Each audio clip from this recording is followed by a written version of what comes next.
Hello friends, स्वागत है आपका अपने यूट्यूब चैनल अटल एकेडमी पे। मैं इंद्र मोहन आज आपको संविधान के अंदर जो 22 भाग हैं और 22 भागों के अंदर जो अनुच्छेद होते हैं, भारत के 395 अनुच्छेद हैं, उनको 22 भागों के अंदर बांटा गया है दोस्तों। तो इनके बारे में जानते हैं कि कौन सा अनुच्छेद किस भाग में रखा गया है और कौन सा अनुच्छेद कहाँ पे रखा गया है, इसके बारे में जानेंगे। तो दोस्तों, अगर ये वीडियो आपको अच्छी लगती है तो इस वीडियो को लाइक करें, शेयर करें और चैनल को सब्सक्राइब करना न भूलें दोस्तों। ये वीडियो जो है ये आपके जितने भी एग्ज़ाम होते हैं, एसएससी, रेलवे, यूपीएससी, टीसीएस, इन सभी एग्ज़ामों के लिए महत्वपूर्ण वीडियो है दोस्तों। तो इस वीडियो को देखिए और साथ साथ जितना मैं करवाता हूँ उसको कॉपी में नोट करते जाइए और साथ साथ याद भी करते जाइए दोस्तों। तो दोस्तों, एक बात जो मैं आपको कहना चाहता हूँ कि दोस्तों, जो भी वीडियो आप देखते हो, चाहे यूट्यूब पर कोई भी वीडियो देखते हो जो स्टडी से रिलेटेड होती हैं, अगर उस वीडियो से आप एक चीज़ भी याद करते हो तो अगर आप एक दिन के अंदर मैक्सिमम 5 वीडियो देखते हो तो आपको 5 चीज़ याद हो जाती है दोस्तों। अगर आपको एक वीडियो से एक चीज़ याद होती है तो 5 वीडियो से कितनी हो जाएंगी? 5 चीज़ें आपको याद हो जाएंगी जो आपको ज़िंदगी भर याद रहेगी। तो दोस्तों, एक बात जो कहना चाहता हूँ कि अगर कोई भी वीडियो आप देखते हो तो उसको पूरा देखें और पूरा पढ़ें दोस्तों। तो ये बात यहीं पर समाप्त करते हुए अब ज़्यादा समय बर्बाद न करते हुए हम चलते हैं हमारे टॉपिक की ओर। जो संविधान के कितने भाग होते हैं? 22 भाग होते हैं दोस्तों। हमारा जो संविधान बनकर तैयार हुआ था, भारत का संविधान बनकर तैयार हुआ था, तब भी 22 भाग थे और अब भी कितने भाग हैं? 22 भाग हैं। इस बात को आप ध्यान रखना है। तो चलिए दोस्तों, शुरू करते हैं 22 भागों की ओर। पहला भाग,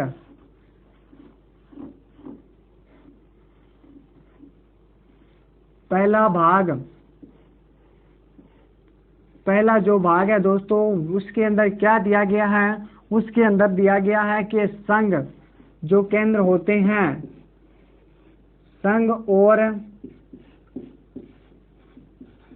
राज्य,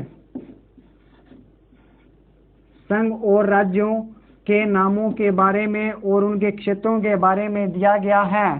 तो ये किस अनुच्छेद के तहत आते हैं दोस्तों? इस बात को भी आप याद रखना है। 1 से लेकर 4 जो अनुच्छेद आते हैं उसके अंतर्गत पहले भाग में क्या रखा गया है? पहले भाग में रखे गए हैं 1 से लेकर 4 आर्टिकल रखे गए हैं। इस बात को आप ध्यान रखना है। 1 से लेकर 4 जो अनुच्छेद हैं उसमें संघ और राज्यों का जो विवरण है वो दिया गया है। इस बात का आप बिल्कुल ध्यान रखना है। जो भाग होता है दूसरा भाग दोस्तों,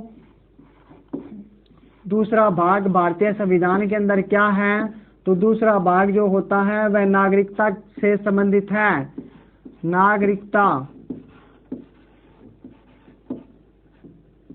नागरिकता से संबंधित है। तो इसके अंतर्गत कितने आर्टिकल आते हैं दोस्तों? तो वो आते हैं 5 से लेके 11 तक।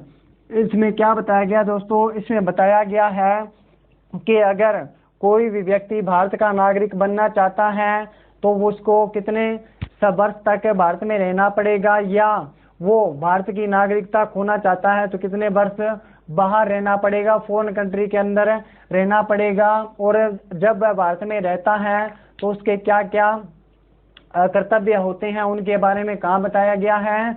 तो वो बताया गया है 5 से लेकर 11 जो अनुच्छेद आता है किस भाग के तहत आता है? तो वो आता है भाग नंबर 2। भाग नंबर 2 किससे संबंधित है? तो नागरिकता से संबंधित है।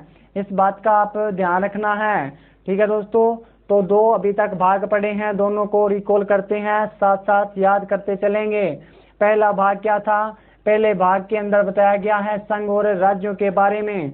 अनुच्छेद कौन से थे? 1 से लेकर 4 तक। दूसरा भाग क्या था? दूसरा भाग था नागरिकता से संबंधित। उसके अंदर अनुच्छेद कौन से थे? अनुच्छेद थे 5 से लेकर 11 तक। उम्मीद करता हूं दोस्तों दोनों याद होंगे। तो तीसरा जो भाग आता है दोस्तों,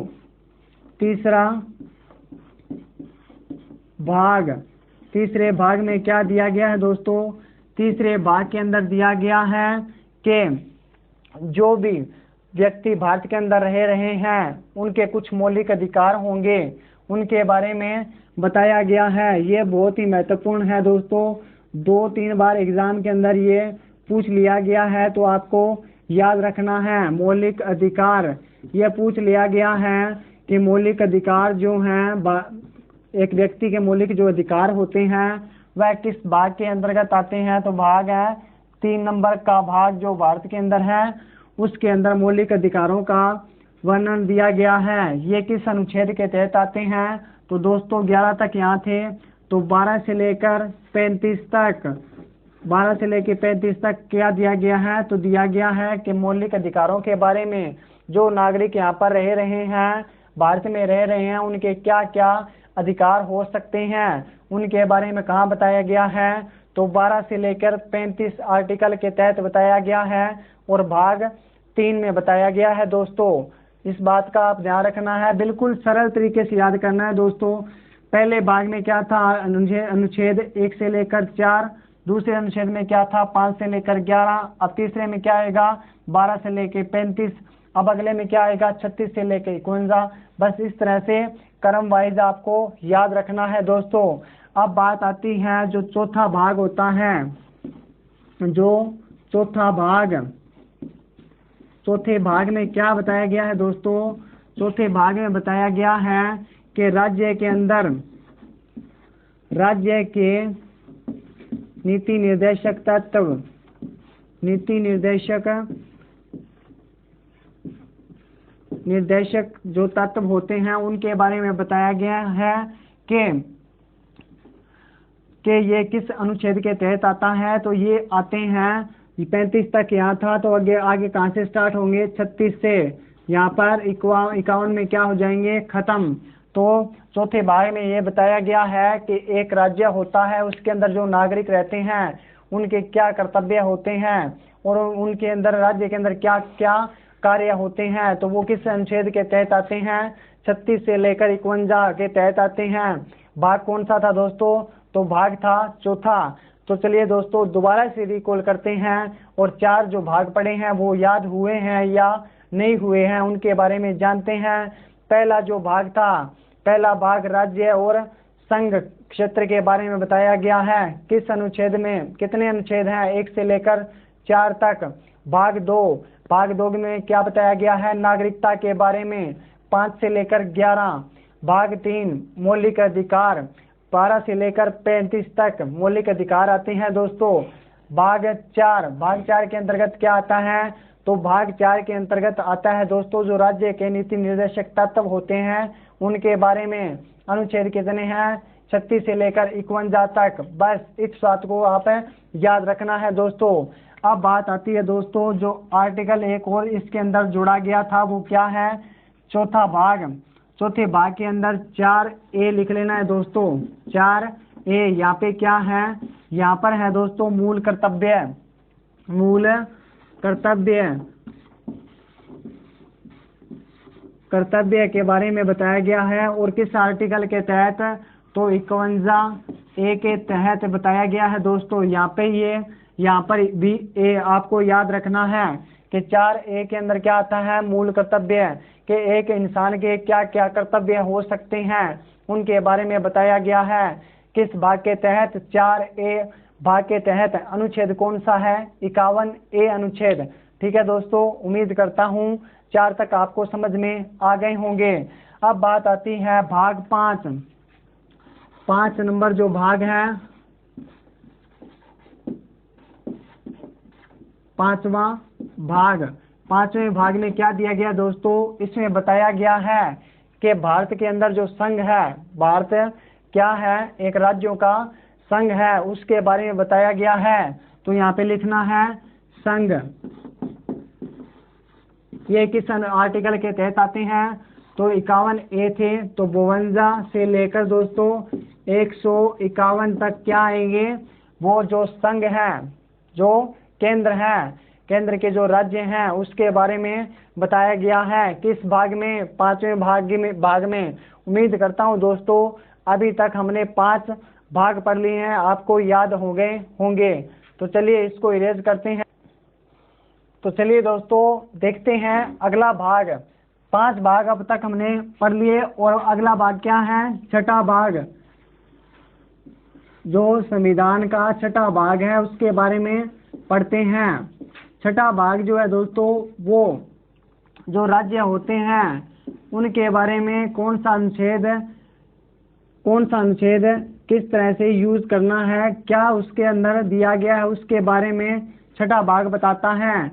तो वहां तक हमने पढ़े थे 151 तक। अब यहाँ पे क्या आएगा, 152 से लेकर दोस्तों 237 तक क्या आएंगे, जो राज्य के अंदर जितने भी अनुच्छेद दिए जाते हैं, मुख्यमंत्री से संबंधित, वित्त सचिव से संबंधित, राज्यपाल से संबंधित, तो वो किसके अंतर्गत आते हैं, तो वो आते हैं 152 से लेकर 237 तक। किस भाग में दिया गया है, तो वो दिया गया है छठे नंबर भाग में। इस बात को याद रखना है दोस्तों, 152 से लेकर 237 तक अनुच्छेद जो हैं वो राज्य के लिए बनाए गए हैं और छठे भाग में रखे गए हैं। अब बात आती है दोस्तों भाग नंबर 7वां भाग। 7वें भाग में क्या है दोस्तों, 7वां भाग जो है वह जब भी 7वां संविधान संशोधन हुआ था भारत के अंदर, 7वां संविधान संशोधन हुआ था 1956 को, उसके अंतर्गत इसको हटा दिया गया। तो इसमें था क्या, पहले मैं आपको वो बताता हूँ कि इसको किस संविधान संशोधन के तहत हटाया गया। तो 7वां संविधान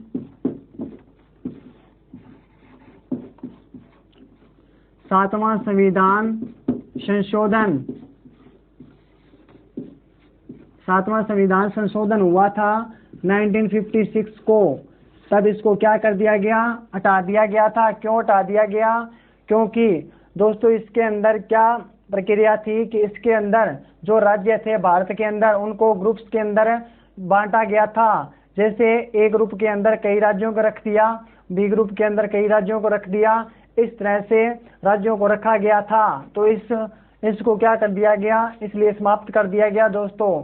तो इस बात को आप याद रखना है, ये एग्जाम के अंदर एक बार पूछ लिया गया था कि कौन सा भाग रिमूव कर दिया गया है, हटा दिया गया है, तो वो भाग है 7वां। तो ठीक है दोस्तों, उम्मीद करता हूँ 7वां भाग भी आपको समझ में आ गया होगा। अब बात आती है 8वां भाग।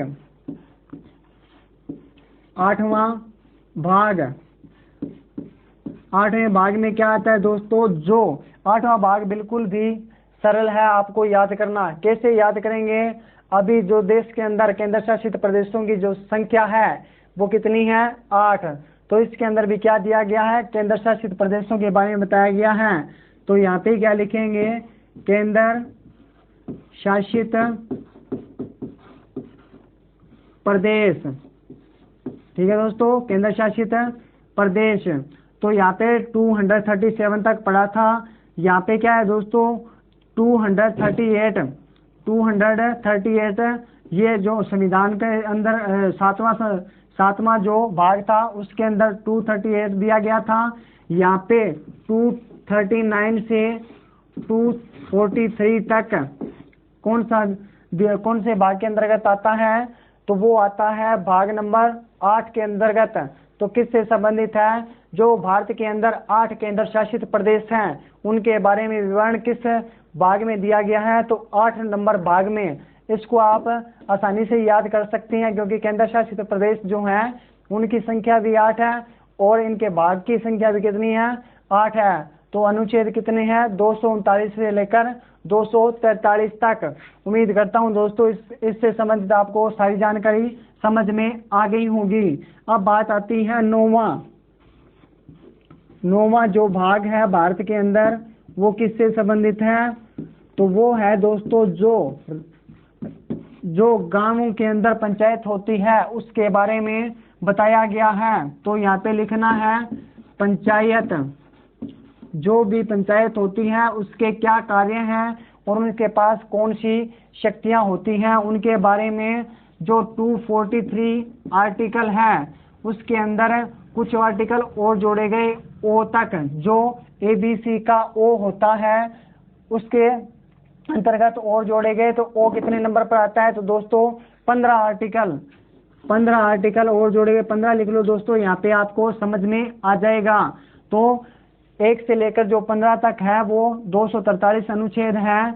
243 अनुच्छेद के अंतर्गत 1 2 3 4 5 जो गिनेंगे तो वो पंचायतों के अंतर्गत आएंगे, इस बात को याद रखना है दोस्तों। तो 9वां भाग आपको समझ में आ गया होगा। हमने भाग पढ़ा था छठे भाग में क्या बताया गया था? छठे भाग में बताया गया था राज्य। तो राज्य किस अनुच्छेद के अंतर्गत आता है? तो वो आता है 152 से 237। ठीक है दोस्तों। आगे हमने पढ़ा था सातवें के अंदर क्या बताया गया था?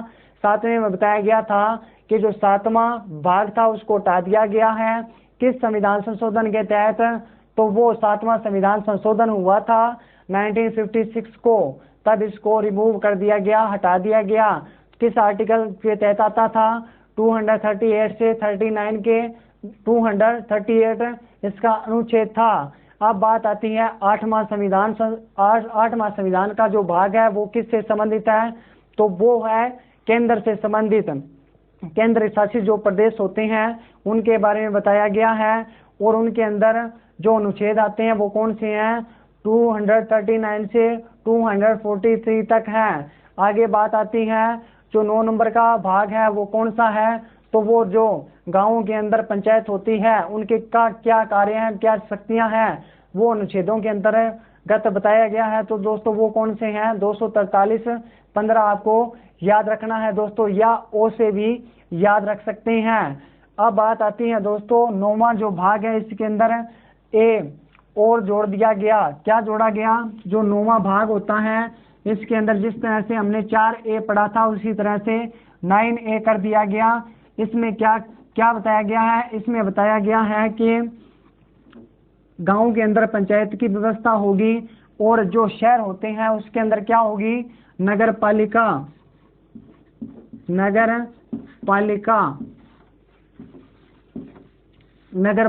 ठीक है दोस्तों। उम्मीद करता हूँ ये भी आपको समझ में आ गई होगी। इससे संबंधित आर्टिकल कभी एग्जाम में पूछता नहीं है। जो भी आर्टिकल अभी तक एग्जाम के अंदर पूछे गए हैं वो अभी तक मैंने करवा दिए हैं, और कोई इम्पोर्टेंट आगे आएगा तो हम करवा देंगे, कोई बात नहीं है दोस्तों। यहाँ पे इसके आर्टिकल की कोई भी जरूरत नहीं है। आपको इतना याद रखना है कि जो 9A आर्टिकल है, जो 9A पार्ट है भारत के संविधान का, उसमें क्या रखा गया है? उसमें जो नगर पालिकाएं हैं उनका विवरण दिया गया है। 9 के अंदर क्या दिया गया है? पंचायत। अब बात आती है जो भाग है 10 नंबर का, 10वां भाग इसमें क्या बताया गया दोस्तों? इसमें बताया गया है अनुसूचित जो जाति और जनजाति के क्षेत्र होते हैं, उनके बारे में बताया गया है दोस्तों। तो मैंने आपको बताया था अनुसूचित जाति और जनजाति का क्षेत्र जो होता है वह आर्टिकल के तहत भी बताया था मैंने, तो आपको याद होगा। तो आपको इस बात को याद रखना है दोस्तों। अब बात आती है दोस्तों कि जो 11वां भाग है वो कौन सा है? तो 11वां जो भाग होता है दोस्तों उसके अंतर्गत क्या आता है? पहले इसको इरेज कर लेते हैं, फिर अगला 11वां भाग करेंगे दोस्तों।